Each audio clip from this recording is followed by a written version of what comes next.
আমরা যদি আমাদের ছোটবেলায় যাই বা ধরো কলেজ লাইফের টাইমটায় যাই, তখন তো এফএম এর একটা মারাত্মক ক্রেজ ছিল।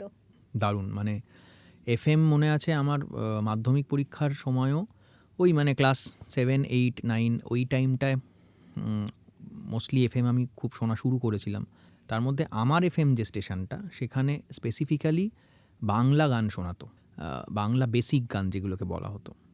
এবং তাতে শ্রীকান্তদার গান, মনোময়দার গান, শুভমিতাদি, রাঘবদা, রূপঙ্করদা, কত মানে সব নতুন বাংলা আর্টিস্টের নন ফিল্ম বেসিক বাংলা গানকে ছড়িয়ে দেওয়ার পেছনে এফএমের একটা বিরাট হাত ছিল। মানে ওইগুলোর থ্রু দিয়ে আমরা নতুন নতুন গান শুনতাম। মানে মানুষ, শ্রোতারা, মানে নতুন বাংলা গান শোনানোর কিন্তু শ্রোতা অবধি পৌঁছানোর এই একটাই মিডিয়াম ছিল, সবচেয়ে স্ট্রং মিডিয়াম। ক্যাসেট সিডি তো ঠিক আছে, ক্যাসেট আস্তে আস্তে সিডি এলো, কিন্তু ওই এফএমটা কিন্তু দুর্দান্ত একটা রোল প্লে করেছিল, যেটা মানে সবসময় মিস করি আর কি খুব। এখনো এফএম চ্যানেল আছে অনেকগুলোই, কিন্তু সেই যে ফ্লেভারটা ছিল সেটা কিন্তু এখন আর নেই। এখন তো এফএম অনেকটা অন্যরকম হয়ে গেছে, স্ট্রাকচারগুলো অন্যরকম হয়ে গেছে পুরো জিনিসটা। কিন্তু তখন দারুণ ছিল, মানে স্পেশালি বাংলা গান শোনানোর জন্য এফএমটা কিন্তু এখন বাংলা গান শোনানো খুব কম হয় এফএমে। তখন বাংলা গান প্রচণ্ড শোনানো হতো এবং ডেডিকেটেড স্টেশন ছিল যেগুলো বাংলা গান চালাতো। তার মানে তুমি ছোটবেলাটাকে এখনো মাঝে মধ্যে মিস করো? খুবই মিস করি ছোটোবেলা, কে না মিস করে, খুবই মিস করি। এবং ওই সময়ের যে অর্গ্যানিক ব্যাপারটা না, ওইটা মিস করি। যে ওই সময় সব কিছু খুব রিয়েল ছিল, ওই ওই জিনিসটা মিস করি আমি। আমরা একটা গান শুনি তাহলে তোমার কাছ থেকে। কী গান গাইবো বলো? যে গানটা তুমি শুনতে ভালোবাসো। যে গানটা আমি শুনতে ভালোবাসি? আচ্ছা, নট নেসেসারি আমার গান, মানে আমার না, গান না হলেও তোমার চলবে। গান তো আমরা রেকর্ডিং থেকে হ্যাঁ, শুনতেই পাই। আমার গান তোমার গাইতে চাইবো না। ভালোবাসার কোনো গান শুনবো। এরম আমার ভালোবাসার হয়তো 1,00,000টা গান আছে, কিন্তু তার মধ্যে থেকে একটা গান মনে পড়ছে, খুব ফেভারিট গান আমার। नगमे हैं, शिकवे है, किस्से है, बातें है, बातें भूल जाती है, यादें याद आती हैं, बातें भूल जाती है, यादें याद आती हैं, ये यादें किसी दिलो जानम के चले जाने के बाद आती हैं, यादें यादें हो यादें। অসাধারণ। আমরা কিন্তু সত্যি সত্যি চাইবো যে তুমি মিউজিক কম্পোজ করো, তার সঙ্গে সঙ্গে মানে তোমার এই সুন্দর গলাটা যেন আমরা বারবার শুনতে পাই। দেখা যাক, চেষ্টা তো চলছে। কবে ভেবেছিলে প্রথম যে গানটাই জীবনের এত বড় একটা পার্ট হবে? প্রথম যখন ছোটোবেলায় গান গাইতাম, কোনো দিন রিয়েলাইজ করিনি, ভাবিও নি, কোনো প্ল্যানও করিনি, জাস্ট মনের আনন্দে গান গাইতাম। এবং আমার ফ্যামিলিতে কেউ মিউজিশিয়ান নয়, প্রফেশনাল মিউজিশিয়ান নয়। তার ফলে কোনো আইডিয়াও ছিল না যে এই জগৎটা কীরকম হতে পারে, কেউ গাইড করার ছিল না। তো তার ফলে ভাবনা চিন্তার মধ্যেও আসেনি কখনো যে প্রফেশনালি গান বাজনা করব। আর মধ্যবিত্ত বাঙালি পরিবারে যা হয় যে আমার বাবা মা দুজনেই চাকরি করতেন, তো এক্সপেকটেশন থাকে যে ছেলে মেয়ে পড়াশুনো করে চাকরি করবে ইত্যাদি। যখন একটা টাইমে রিয়েলাইজ করলাম যে মানে ওই গতে বাঁধা 10টা 5টার চাকরি যেটা হয় আর কি, সেটাতে আমি নিজেকে মানাতে পারছি না, তো তখন আমি গান বাজনার দিকে পুরোপুরি ফোকাস করার কথা ভাবি এবং শিফট করে যাই। এই যে ট্রানজিশনটা, এটা কতটা কঠিন ছিল? হ্যাঁ, ট্রানজিশন না, সবসময় এই ধরনের ট্রানজিশন খুবই কঠিন হয়, খুবই চ্যালেঞ্জিং হয় এবং অনেক রকম বাধা বিপত্তি আসে তার মধ্যে। এবং সবচেয়ে বড় কথা, যেই সময় এই ডিসিশানটা নেয় মানুষ, সেই সময় তো জানে না যে এর পরে কি আছে। তো পুরোটাই একটা অনিশ্চিত ভবিষ্যতের দিকে ঝাঁপ দেওয়া আর কি। সেটা আমারও হয়েছিল অফকোর্স। এবং একটা কি বলবো, একটা স্থিতাবস্থা থেকে একটা মানে এরকম একটা দোলাচলের, অনিশ্চয়তার হ্যাঁ, একটা মধ্যে। অনিশ্চয়তা, একটা এরকম টার্বিউলেন্সওয়ালা একটা জায়গায় ঝাঁপানো এবং কোনো দিশা নেই আর কি, মানে পুরোপুরি একটা লিপ অফ ফেথ যেটাকে বলে, সেই রকম করা।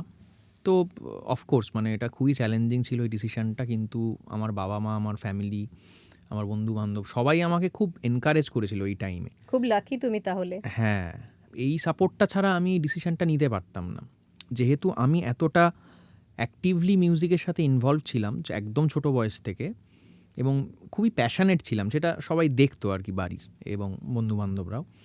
যাকে আমি মানে যখন যারা যারা শুনেছে যে আমি এরকম চাকরিটা ছেড়ে পুরোপুরি, মানে ভেতরে ভেতরে তাদের হয়তো মনে হচ্ছে বাবা রণজয় চাকরিটা ছেড়ে দিল, কি করবে, মানে কিন্তু আমাকে তারা প্রত্যেকে কিন্তু বলেছে যে মানে একদম ঠিক করেছিস, মানে তোর এইটা করা উচিত, হ্যাঁ তোর যেটা করা উচিত তুই সেটার জন্য ঝাঁপ দিচ্ছিস, সব ভালো হবে, তুই চাপ নিস না। মানে আমি তো জানি না, কিন্তু ওই আমার মনে হয় ওই টাইমে ওই ওই ঝাঁপটা দেওয়া খুব দরকারি ছিল, মানে ওই ঝাঁপটা আমি হয়তো তারপরে কখনো আর দিতে পারতাম না। রিস্ক তো নিতেই হয় লাইফে একটা সময়, যদি বড় কিছু হ্যাঁ। করার থাকে। এক্স্যাক্টলি, মানে ভালোবাসি জীবনের অনিশ্চয়তাটাকে। হ্যাঁ, মানে জীবনের যেই ডায়নামিক নেচার, আজ আছে কাল নেই, আজ কি হবে, মানে আজ এরকম অবস্থা, কালকে কি হবে জানি না। হ্যাঁ, এইটা কিন্তু আমি ভালোই বাসি, এটা মানে ভালোই লাগে আমার। ভয় লাগে না বলছো? অত ভয় পাই না আমি ওটা নিয়ে, সত্যিই ভয় পাই না কখনো। স্ট্রেস নানা রকম হতে থাকে যেহেতু আমাদের প্রফেশনটা খুবই অনিশ্চিত, কিন্তু আমি বলছি ভয় পাই না কখনো যে এ বাবা মানে আমি কি সব হারিয়ে ফেলবো, বা আমি কি, ওই জিনিসটা আমার কখনো নেই। তার ফলে আমি যেটা আমি নিজের গাট ফিলিং আমার সেই সময় যা বলছে সেইটা আমি করি আর কি তখন। কনফিডেন্ট একজন মানুষ। হ্যাঁ, বলতে পারো আর কি, মোরাললেস কনফিডেন্স। একটা কনফিডেন্স তো লাগেই, মানে তুমি একটা সেটেল জায়গা থেকে একটা অনিশ্চয়তার দিকে গেলে এবং সেখান থেকে আজকে ভীষণ ভালোভাবে সফল একজন মানুষ। কনফিডেন্ট হওয়ার মতো আমার কিছু ঘটেও নি ওই সময়, বরঞ্চ কনফিডেন্ট না হওয়ার মতো অনেক কিছু ঘটেছে। কিন্তু একটা জানি না, কোথাও কোথাও নিজের ওপর একটা বিশ্বাস ছিল। এই বিশ্বাসটা নিজের ওপর ছিল যে আমি মানে একটা কর্পোরেট চাকরি ছেড়ে আমি একটা যেই জিনিসটা এত ভালোবাসি এবং যে জিনিসটাকে আমি এতটা চর্চা করেছি, বা এতটা আমি যে জিনিসটা নিয়ে নিয়ে উঠছি বসছি সারাদিন, সেই জিনিসটা মানে সেই জিনিসটাকে আমি দিই আমার সব কিছু, তারপর দেখি সে আমাকে কি দেয়। এবার তারপরে মানে সেটাতে কি লাভ হবে কি ক্ষতি হবে ওইগুলো ভেবে কিন্তু কখনো আমি করিনি। গান বাজনা করে আমি বিরাট নাম করব বা আমি একটা বিরাট কিছু হব, আমার ছিল যে আমি একটা রুজি রুটির জন্য এখন আমি একটা চাকরি করি, সেটা না করে রুজি রুটির জন্য আমি গান বাজনা করব, এইটা আমার থট ছিল। জব স্যাটিসফ্যাকশন পাবে। হ্যাঁ, আমার ওই একটাই টার্গেট ছিল। মানে নাম যশ এইগুলো কিন্তু বাই প্রোডাক্ট এই জিনিসটার, মানে আমার সেটা মনে হয় যে আমি এখনও তাই, মানে যে আমি এইটা সবচেয়ে স্যাটিসফাইং যে আমি গান বাজনা করে আমার রুজি রুটি মানে আমি আর্নিং করছি, পছন্দের কাজ করছো। হ্যাঁ, মানে এর চেয়ে আনন্দের আর কিছু হতে পারে না। মানে আমি কোনো দিন সকালে উঠে মানে যখন আমি চাকরি করতাম তখন আমার প্রতিদিন মনে হতো যে আমি সকালে উঠে অফিস কেন যাচ্ছি, হ্যাঁ এটা আমার কোনো স্টুডিও হওয়া উচিত ছিল যে আমি স্টুডিওয়ে যাব, এরম একটা জীবন। মানে আমি যে জিনিসটা ওই সময় স্বপ্ন দেখতাম সেই জিনিসটা এখন বাস্তব হয়েছে, এর চেয়ে আনন্দের আর কিছু হয় না। তখন খুব ভালোভাবে ম্যানিফেস্ট করেছিলে তাহলে। জানি না, ম্যানিফেস্ট এইসব আজকের এইসব মানে শব্দ, তখন আমি জানতামও না যে এটাকে ম্যানিফেস্ট করা কিন্তু বলে। প্রতিদিন তো চাইতে যেটা একটা স্টুডিও হোক আমার কাজের জায়গা। হ্যাঁ, মানে ওইটা চাইতাম, হয়তো ওই সময় ভাবিনি যে আমি ম্যানিফেস্ট করছি, কিন্তু সাবকনশিয়াস লেভেলে হয়তো ম্যানিফেস্ট করেছিলাম। বা দেখো আমার মনে হয় কি বলতো, কোনো জিনিসকে কেউ যদি সেই পরিমাণ ভালোবাসে এবং সেইটার প্রতি তার সেই অনেস্টি এবং সেই ডেডিকেশনটা থাকে, মানে উইদাউট এনি এক্সপেকটেশন, হ্যাঁ, তাহলে সে সেই জিনিসটা থেকে কিছু পায়। এবার সেটা টু সাম এক্সটেন্ট কারোর বেশি হতে পারে, কারোর একটু কম হতে পারে, কারো অনেক হতে পারে, কারো আরেকটু কম হতে পারে, কিন্তু কিছু তো সে পাবেই রিটার্ন। ডেফিনেটলি। এবার তোমার ছোটবেলার কথা যখন বলছিলাম, আরেকটা জিনিস জানতে চাইবো, কারা কারা আইডল ছিল সে সময়? কাদের গান শুনতে, কাদের কম্পোজিশন শুনতে? আমার বাড়িতে কখনো গান বাজনা শোনার ক্ষেত্রে কোনো বাজবিঝাত ছিল না। তো আমার বাড়িতে সকালবেলা আমার ঘুম ভাঙতো, ঘুম থেকে উঠে শুনছি শ্যামল মিত্র চলছে, হ্যাঁ, আমার বাবা মা সিডি প্লেয়ারে প্রথমে ক্যাসেট চালাতো, তারপর সিডি প্লেয়ার কেনা হলো, সেই সিডি প্লেয়ারে সিডি চলছে, ক্যাসেট চলছে, শ্যামল মিত্র, হেমন্ত মুখার্জি, মান্না দে, মানবেন্দ্র, এদিকে কিশোর কুমার চলছে, আশা ভোসলে, লতা মঙ্গেশকর, মানে এদিকে বাংলা গান চলছে, এদিকে হিন্দি বলিউড চলছে, রবীন্দ্রসঙ্গীত চলছে। আর আমি নিজে ক্লাসিক্যাল শিখতাম এবং নজরুল গীতি শিখতাম। তো এই যে সব কিছু আমাকে ইনফ্লুয়েন্স করতো। আমি তখন বুঝতে পারিনি, পরে বুঝতে পেরেছি, রিয়েলাইজ করেছি যে এই সব কিছুর অবদান কিন্তু আমার কাজে আছে।